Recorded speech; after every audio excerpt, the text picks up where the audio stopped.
ಶಿರಾ ತಾಲೂಕಿನ ಸುಕ್ಷೇತ್ರ ಪಟ್ಟನಾಯಕನಹಳ್ಳಿ ಸ್ಫಟಿಕಾಪುರಿ ಮಹಾಸಂಸ್ಥಾನ ಶ್ರೀ ಗುರುಗುಂಡ ಬ್ರಹ್ಮೇಶ್ವರ ಮಠದಲ್ಲಿ ಇಂದು ಹಮ್ಮಿಕೊಳ್ಳಲಾಗಿದ್ದ ಬೃಹತ್ ಉಚಿತ ಆರೋಗ್ಯ ತಪಾಸಣಾ ಶಿಬಿರವನ್ನ ಪರಮ ಪೂಜ್ಯ ಜಗದ್ಗುರು ನಂಜಾವಧೂತ ಸ್ವಾಮೀಜಿಯವರ ದಿವ್ಯ ಸಾನ್ನಿಧ್ಯದಲ್ಲಿ ವಿಧಾನ ಪರಿಷತ್ ಶಾಸಕರು ಹಾಗೂ ಮಧುಗಿರಿ ಸಂಘಟನಾತ್ಮಕ ಜಿಲ್ಲೆಯ ಜಿಲ್ಲಾಧ್ಯಕ್ಷರಾದ ಶ್ರೀ ಚಿದಾನಂದ ಗೌಡ ಅವರು ಜ್ಯೋತಿ ಬೆಳಗುವ ಮೂಲಕ ಉದ್ಘಾಟನೆ ಮಾಡಿದ್ರು. ಮಠದ 23ನೇ ವರ್ಷದ ಕೃಷಿ ಮತ್ತು ಕೈಗಾರಿಕಾ ವಸ್ತು ಪ್ರದರ್ಶನದ ಅಂಗವಾಗಿ ಜಿಲ್ಲಾ ಆರೋಗ್ಯ ಮತ್ತು ಕುಟುಂಬ ಕಲ್ಯಾಣ ಇಲಾಖೆ ಹಾಗೂ ವಿವಿಧ ಇಲಾಖೆಗಳ ಸಹಯೋಗದೊಂದಿಗೆ ಈ ಶಿಬಿರವನ್ನ ಆಯೋಜಿಸಲಾಗಿತ್ತು. ಇನ್ನು ಕಾರ್ಯಕ್ರಮವನ್ನ ಉದ್ಘಾಟಿಸಿ ಮಾತನಾಡಿದ ಚಿದಾನಂದ ಎಂ ಗೌಡ ಅವರು ಗ್ರಾಮೀಣ ಭಾಗದ ಜನರಿಗೆ ಗುಣಮಟ್ಟದ ಆರೋಗ್ಯ ಸೇವೆ ತಲುಪಿಸುವಲ್ಲಿ ಪಟ್ಟನಾಯಕನಹಳ್ಳಿ ಮಠವು ನಿರಂತರವಾಗಿ ಶ್ರಮಿಸುತ್ತದೆ. ಈ ದಿನ ಒತ್ತಡದ ಜೀವನದಲ್ಲಿ ಪ್ರತಿಯೊಬ್ಬರು ತಮ್ಮ ಆರೋಗ್ಯದ ಕಡೆಗೆ ಗಮನ ಹರಿಸುವುದು ಅತ್ಯಗತ್ಯ. ಮಠದ ವತಿಯಿಂದ ಇಂತಹ ಸಮಾಜಮುಖಿ ಕಾರ್ಯಕ್ರಮಗಳನ್ನ ನಡೆಸುವುದು ಶ್ಲಾಘನೀಯ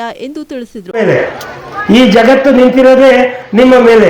ಅದು ಅಮೆರಿಕದ ತಾಯಿ ಇರಬಹುದು, ಅಥವಾ ಇಂಗ್ಲೆಂಡ್ನ ತಾಯಿ ಇರ್ಬೋದು, ಸಿಂಗಪುರದ ತಾಯಿ ಇರ್ಬೋದು, ನಮ್ಮ ಭಾರತೀಯ ಹೆಣ್ಣು ಮಗಳಿರ್ಬೋದು. ಎಲ್ಲರಲ್ಲೂ ಕೂಡ ತಾಯಿ ಆ ಕರ್ತವ್ಯವನ್ನು ನಿಭಾಯಿಸ್ತಾರೆ. ನನ್ನದೊಂದು ಕಿವಿ ಮಾತು, ನಾವು ಹೇಳ್ತೇವೆ ಇವತ್ತು ಮದ್ಲೂರು ಕೆರೆಗೆ ನೀರು ಬಂತು, ಕಳ್ಳಂಬೆಳ್ಳ ಕೆರೆಗೆ ನೀರು ಬಂತು, ಶಿರಾ ಕೆರೆಗೆ ನೀರು ಬಂತು, ಎಲ್ಲ ಸಮೃದ್ಧಿ ಆಯಿತು. ಮಹಾಸ್ವಾಮಿಗಳು ಅವಾಗವಾಗ ಹೇಳ್ತಾ ಇರ್ತಾರೆ ಕೆರೆಗಳು ತುಂಬಿತು, ಆದರೆ ರೈತಾಪಿ ವರ್ಗ ವಲಸೆ ಹೋದ್ರು, ಯಾರು ಕೂಡ ಇನ್ನು ವಾಪಸ್ ಬರಲಿಲ್ಲ. ಭತ್ತ ಬೆಳೆಯುವಂಥ ಸಂಸ್ಕೃತಿ ಶುರು ಆಗಲೇ ಇಲ್ಲ, ಆರಂಭ ಆಗಲೇ ಇಲ್ಲ. ಯಾಕೆ ಅಂತ ಹೇಳಿದ್ರೆ ನಾವು ಭತ್ತವನ್ನು ಬೆಳೆದು ಆ ಖರ್ಚು ವೆಚ್ಚವನ್ನು ನಿಭಾಯಿಸೋದಿದೆಯಲ್ಲ, ಅದು ರೈತನಿಗೆ ಲಾಭದಾಯಕ ಅಲ್ಲ. ಕೆರೆ ತುಂಬ, ಮದ್ಲೂರು ಕೆರೆ ತುಂಬ ನೀರಿದ್ರೂ ಕೂಡ, ಕಳ್ಳಂಬೆಳ್ಳ ಕೆರೆ ತುಂಬ ನೀರಿದ್ರೂ ಕೂಡ ಆ ಭತ್ತದ ಬೆಳೆ ಬೆಳೆಯೋದಕ್ಕೆ ಖರ್ಚು ವೆಚ್ಚ ಏನು ಬರುತ್ತೆ ಅದು ಲೆಕ್ಕ ಹಾಕಿದ್ರೆ ಖಂಡಿತ ರೈತನಿಗೆ ಲಾಭದಾಯಕ ಅಲ್ಲ. ಹಾಗಾಗಿ ವ್ಯವಸಾಯ, ಮನೆ ಮಕ್ಕಳೆಲ್ಲ ಸಹಾಯ ಅಂತ ನಮ್ಮ ಹಿರಿಯರು ಏನು ಗಾದೆ ಮಾಡಿಸಿದ್ರು ಅದು ಖಂಡಿತ ಕೂಡ ಸತ್ಯ, ಇವತ್ತಿಗೂ ಕೂಡ ಸತ್ಯ, ಮುಂದೆ ಯಾವತ್ತಿಗೂ ಸತ್ಯ ಆಗತ್ತೆ. ಹಾಗಾದ್ರೆ ನೀರು ಬಂದಿದ್ದು ನಮ್ಗೆ ಒಳ್ಳೇದಲ್ವಾ? ಖಂಡಿತ ನೀರು ನಮ್ಮ ಜೀವನಾಡಿ. ನಮಗೆ ಗಾಳಿ, ನೀರು, ಈ ಮೂಲಭೂತ ಆಹಾರ, ಮೂಲಭೂತ ಏನು ಅಗತ್ಯತೆಗಳಿದ್ದಾವೆ ಬಹಳ ಮುಖ್ಯ. ಖಂಡಿತ ಸ್ವಾಮೀಜಿಯವರ ಹೋರಾಟದ ಪರವಾಗಿ ಇವತ್ತು ಇಡೀ ಶಿರಾ ತಾಲೂಕಿನ ಜನ, ಹುಲಿಕುಂಟೆ ಹೋಬಳಿಯ, ಗೌಡಗೆರೆ ಹೋಬಳಿಯ ಕೆಲವು ಏರಿಯಾಗಳನ್ನ ಬಿಟ್ಟರೆ ಬಹಳಷ್ಟು ಸಮೃದ್ಧಿಯಾಗಿದೆ. ವಾತಾವರಣ ತಂಪಾಗಿದೆ, ಗಿಡ ಮರಗಳು ಬೆಳೆದಿದೆ. ಸೌದೆಗಾಗಿ ಮರಗಳನ್ನು ಕಡಿಯುವಂಥ ಪದ್ಧತಿ ಕೇಂದ್ರ ಸರ್ಕಾರದ ಉಜಾಲ ಯೋಜನೆ ಇನ್ನೊಂದು ಮತ್ತೊಂದರಿಂದ ನಿಂತೋಗಿದೆ. ಆದರೆ ಈಗ ನಾವು ಯೋಚನೆ ಮಾಡಬಾರದು ತಾಯಂದ್ರೆ, ನಿಮ್ಮಲ್ಲಿ ಕಳಕಳಿಯ ಮನವಿ, ಈ ಪುಟ್ಟ ಮಕ್ಕಳೇನಿದ್ದಾರೆ ಇವರು ಮುಂದಿನ ದೇಶದ ಪ್ರಜೆಗಳು, ನಮ್ಮ ದೇಶದ ಪ್ರಜೆಗಳು. ನಾನು ಕೂಡ ಈ ಊರಲ್ಲಿ ಶಿರಾದಲ್ಲಿ ಯಾರಾದರೂ ಬಡವ ಅಂತ ಯಾರಾದರೂ ಇದ್ರೆ, ಬಹುಶಃ ನನ್ನ ಬಾಲ್ಯದ ಜೀವನ, ನನ್ನಷ್ಟು ಕಡು ಬಡತನದಲ್ಲಿ ಹುಟ್ಟಿ ಬೆಳೆದು ವಿದ್ಯಾಭ್ಯಾಸದಂತ ಮಾಡಿದಂಥ ಇನ್ನೊಬ್ಬ ವ್ಯಕ್ತಿ ಸಿಗಲಾರ. ನನ್ನ ಬಾಲ್ಯ 1 ಎಕರೆ ಜಮೀನು, ಕೇವಲ 1 ಎಕರೆ ಜಮೀನು, ಅದರಲ್ಲಿ ಯಾವ ನೀರಾವರಿ ಇರಲಿಲ್ಲ, ಯಾವ ಬೆಳೆ ಬರ್ತಿರ್ಲಿಲ್ಲ. ಅಂಥದ್ರಲ್ಲಿ ನನ್ನ ತಾಯಿ ಅವತ್ತೊಂದಿನ ಕನ್ಸ್ಕೊಂಡ್ರು, ನನ್ನ ಮಕ್ಕಳು, ನಾವು 4 ಜನ ಮಕ್ಕಳು ನಮ್ಮ ತಾಯಿಗೆ, ನಮ್ಮ ತಂದೆ ತಾಯಿಗೆ. ಆ 4 ಜನ ಮಕ್ಕಳು ವಿದ್ಯಾವಂತರಾಗಬೇಕು ಅಂತೇಳಿ ಅವತ್ತು ಆಸೆ ಪಟ್ಟರು ನನ್ನ ತಾಯಿ. ಅದರ ಪ್ರಕಾರ ಗೋಪಿಕುಂಟೆ ಈರಣ್ಣಮೇಷ್ಟು ಮಾರ್ಗದರ್ಶನ ಸಿಕ್ತು, ಒಂದು ದೊಡ್ಡ ಮಟ್ಟಕ್ಕೆ ವಿದ್ಯಾಭ್ಯಾಸ ಮಾಡಿದ್ದಾಯ್ತು. ಆ ವಿದ್ಯಾಭ್ಯಾಸ ನನಗೆ ಶಕ್ತಿ ತುಂಬಿತು, ನೀವೇನೇನಾದರೂ ಸಾಧಿಸ್ಬೋದು ಅಂತೇಳಿ. ಇವತ್ತು ನಾನೇನಾದರೂ ನಿಮ್ಮ ಮುಂದೆ ಒಬ್ಬ ಶಾಸಕನಾಗಿ ಸ್ವಾಮೀಜಿಗಳ ಒಂದು ಆಶೀರ್ವಾದ, ಈ ಊರಿನ, ಈ ತಾಲೂಕಿನ ಜನರ ಆಶೀರ್ವಾದ ನಾನು ಎಂತಕ್ಕೆ ಬಂದಿದ್ದೇನೆ ಅಂತ ಹೇಳಿದ್ರೆ ಇನ್ಯಾವುದೂ ಅಲ್ಲ, ನನಗೆ ಸಿಕ್ಕಂತ ಶಿಕ್ಷಣ, ಮಾರ್ಗದರ್ಶನ. ಹಾಗಾಗಿ ತಾಯಂದ್ರೆ ನೀವೊಂದು ಕನಸು ಕಾಣಿ. ತಂದೆಗಳು ಏನ್ ಮಾಡ್ತಾರೆ ಗೊತ್ತಿಲ್ಲ, ಅವರು ಬೇರೆ ಬೇರೆ ವ್ಯವಹಾರದಲ್ಲಿ ಮಗ್ನರಾಗಿರ್ತಾರೆ. ಶ್ರೀಗಳು ಶಿಬಿರದ ಉದ್ದೇಶ ಮತ್ತು ಸಾರ್ವಜನಿಕರ ಆರೋಗ್ಯದ ಬಗ್ಗೆ ಆಶೀರ್ವಚನ ನೀಡಿದ್ರು. ಟೀಚರ್ಸ್ ಇವತ್ತು ಆ ಮಕ್ಕಳಿಗೆ ಕೊಟ್ಟಿದ್ದಾರೆ ಹಾಗೆ ಅಂತ ಹೇಳಿದ್ರೆ ಬಹುಶಃ ಅದಕ್ಕೆ ಬೆಲೆ ಕಟ್ಟಕ್ಕಾಗೋದಿಲ್ಲ. ಅದರಿಂದ ನಾನು ಈ ವೇದಿಕೆಯ ಮೂಲಕ ಒತ್ತಾಯ ಮಾಡ್ತಾ ಇದ್ದೇನೆ, ರಾಜ್ಯ ಸರ್ಕಾರ ಅವ್ರ ಶೇರ್ ಏನಿದೆ ಅದನ್ನು ಹೆಚ್ಚಿಗೆ ಮಾಡಿದ್ದಾರಂತೆ. ಈಗ 3,500 ಅಷ್ಟೇ ಕೇಂದ್ರ ಸಹಾಯಧನವನ್ನು ಕೊಡ್ತಾ ಇರೋದು ಅಂಗನವಾಡಿ ಟೀಚರ್ಸ್ಗೆ. ಅದರಿಂದ ಕುಮಾರಸ್ವಾಮಿ ಅವರು, ನನಗೆ ಬಹಳ ಆಶ್ಚರ್ಯ ಆಯಿತು, ಅಲ್ಲೇನು ಕುತ್ಕೊಂಡು ಹೋರಾಟ ಮಾಡ್ತೀರ, ಕೆಲಸ ಇರೋದು ಡೆಲ್ಲಿಗೆ, ನಾನು ಫ್ಲೈಟ್ ಟಿಕೆಟ್ ಮಾಡಿಸ್ಕೊಡ್ತೀನಿ, ನೀವು ಬರಬೇಕು ಡೆಲ್ಲಿಗೆ ಹಾಗೆ ಅಂತೇಳಿ ಡೆಲ್ಲಿಗೆ ಕರೆಸ್ಕೊಂಡು ಅವರ ಚೇಂಬರ್ನಲ್ಲಿ ನಿಮಗೆ ತಿಂಡಿ ಊಟ ಎಲ್ಲ ವ್ಯವಸ್ಥೆ ಮಾಡಿ ಆ ಸಂಬಂಧಪಟ್ಟಂಥ ಮಂತ್ರಿಗಳ ಹತ್ರ ಕೂಡ ಕರ್ಕೊಂಡು ಹೋಗಿದ್ದಾರೆ.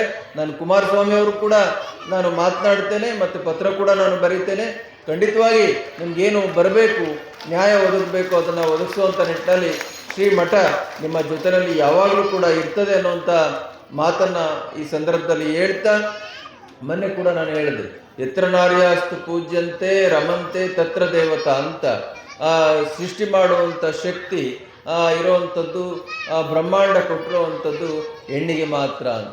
ಏನನ್ನಾದರೂ ಪರಿವರ್ತನೆ ಮಾಡುವಂಥ ಶಕ್ತಿ ಇರುವಂಥದ್ದು ಹೆಣ್ಣಿಗೆ ಮಾತ್ರ ಅಂತ. ಹಾಗಾಗಿ ನೀವು ಮನಸ್ಸು ಮಾಡಿದ್ರೆ ಸಮಾಜವನ್ನು ಬದಲಿಸಲಿಕ್ಕೆ ಸಾಧ್ಯವಿದೆ, ನೀವು ಮನಸ್ಸು ಮಾಡಿದ್ರೆ ಸಮಾಜವನ್ನು ತಿದ್ದಲಿಕ್ಕೆ ಸಾಧ್ಯವಿದೆ. ಹಾಗಾಗಿ ಅಂಥ ಒಂದು ಗುರುತರ ಜವಾಬ್ದಾರಿಯನ್ನು ಹೊತ್ತಿರ್ತಂಥವ್ರು ಆ ಮಹಿಳೆಯರು ಮತ್ತು ಮಾತೆಯರು ಅಂತ. ಅದರಿಂದ ನಾವು ಮಾತೃದೇವೋಭವ ಅಂತ ಎಲ್ಲ ದೇವರಿಗೆ ನಮಸ್ಕಾರ ಮಾಡೋದಕ್ಕಿಂತ ಮುಂಚೆ ಮಾತೆಯರಿಗೆ ನಮಸ್ಕಾರ ಮಾಡಬೇಕು, ಆಮೇಲೆ ತಂದೆ, ಅತಿಥಿಗಳು, ಗುರು ಎಲ್ಲ ಅಂತ. ಹಾಗಾಗಿ ಎತ್ತರ ನಾರ್ಯಾಸ್ತು ಪೂಜ್ಯಂತೆ ರಮಂತೆ ತತ್ರ ದೇವತಾ.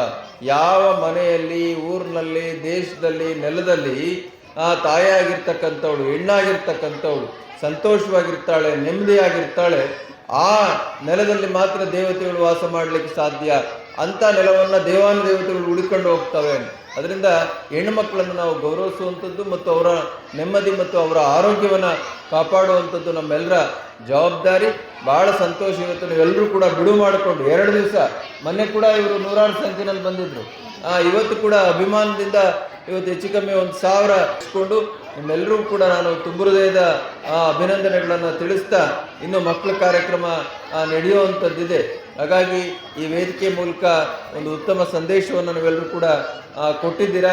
ನಿಮ್ಮೆಲ್ಲರೂ ಕೂಡ ಭಗವಂತ ಓಂಕಾರೇಶ್ವರ ನಿಮ್ಮೆಲ್ಲರ ಬದುಕಿನಲ್ಲಿ ಸುಖ ಸಮೃದ್ಧಿಯನ್ನು, ಆರೋಗ್ಯಪೂರ್ಣ ಬದುಕನ್ನು ಸದಾ ಕರುಣಿಸ್ಲಿ ಹಾಗೆ ಅಂತೇಳಿ ತುಂಬ ಹೃದಯದಿಂದ ಶಿಬಿರದ ಜೊತೆಗೆ ಮಹಿಳಾ ಮತ್ತು ಮಕ್ಕಳ ಕಲ್ಯಾಣ ಇಲಾಖೆ ವತಿಯಿಂದ ಬಾಲಗರ್ಭಿಣಿಯರ ಅರಿವು ಮೂಡಿಸುವ ಬೀದಿ ನಾಟಕ ಪ್ರದರ್ಶನ ಮಾಡಲಾಯಿತು. ಇದು ನೆರೆದಿದ್ದ ಸಾರ್ವಜನಿಕರಲ್ಲಿ ವಿಶೇಷ ಜಾಗೃತಿ ಮೂಡಿಸಿತ್ತು. ಈ ಕಾರ್ಯಕ್ರಮದಲ್ಲಿ ಮುಖ್ಯ ಅತಿಥಿಗಳಾಗಿ ಒಕ್ಕಲಿಗರ ಸಂಘದ ಅಧ್ಯಕ್ಷರಾದ ಕೇಶವಪ್ಪ, ಮುಖಂಡರಾದ ಶಿವಲಿಂಗಪ್ಪ, ತಿಪ್ಪೇವೀರಣ್ಣ, ನಾಗರಾಜು, ವೀರಕ್ಯಾತರಾಯ ಹಾಗೂ ಆರೋಗ್ಯ ಇಲಾಖೆಯ ಅಧಿಕಾರಿಗಳಾದ doctor Chandrashekar BM, doctor Siddeshwara, DM Gowda ಸೇರಿದಂತೆ ಹಲವು ಪ್ರಮುಖರು ಉಪಸ್ಥಿತರಿದ್ದರು. ಇನ್ನು ಶಿಬಿರದಲ್ಲಿ 100 ಜನರು ಪಾಲ್ಗೊಂಡು ತಜ್ಞ ವೈದ್ಯರಿಂದ ತಪಾಸಣೆ ಮತ್ತು ಉಚಿತ ಸಲಹೆಯನ್ನ ಪಡೆದುಕೊಂಡ್ರು. ಅಪ್ರಾಪ್ತ ವಯಸ್ಸು ಅಂತ ಹೇಳಿ ಪರಿಗಣಿಸುತ್ತೇವೆ. ಈ 10 ರಿಂದ 18 ವರ್ಷ, ಈ ಒಂದು 19 ವರ್ಷದ ಒಳಗೆ ಗರ್ಭಧಾರಣೆ ಆದ್ರೆ ಅದರಿಂದ ಆಗ್ತಕ್ಕಂಥ ತೊಂದರೆಗಳು ಏನು ಅನ್ನೋದ್ರ ಬಗ್ಗೆ ನಮಗೆ ತಿಳುವಳಿಕೆ ಕಡಿಮೆ ಇದೆ. ಆ ತಿಳುವಳಿಕೆ ಇದ್ರೆ, ಆ ಭಯ ಇದ್ರೆ ಖಂಡಿತವಾಗಿಯೂ ನಮ್ಮ ಮಕ್ಕಳಿಗೆ ಅಪ್ರಾಪ್ತ ವಯಸ್ಸಿನಲ್ಲಿ ವಿವಾಹವನ್ನು ಮಾಡೋದಿಲ್ಲ.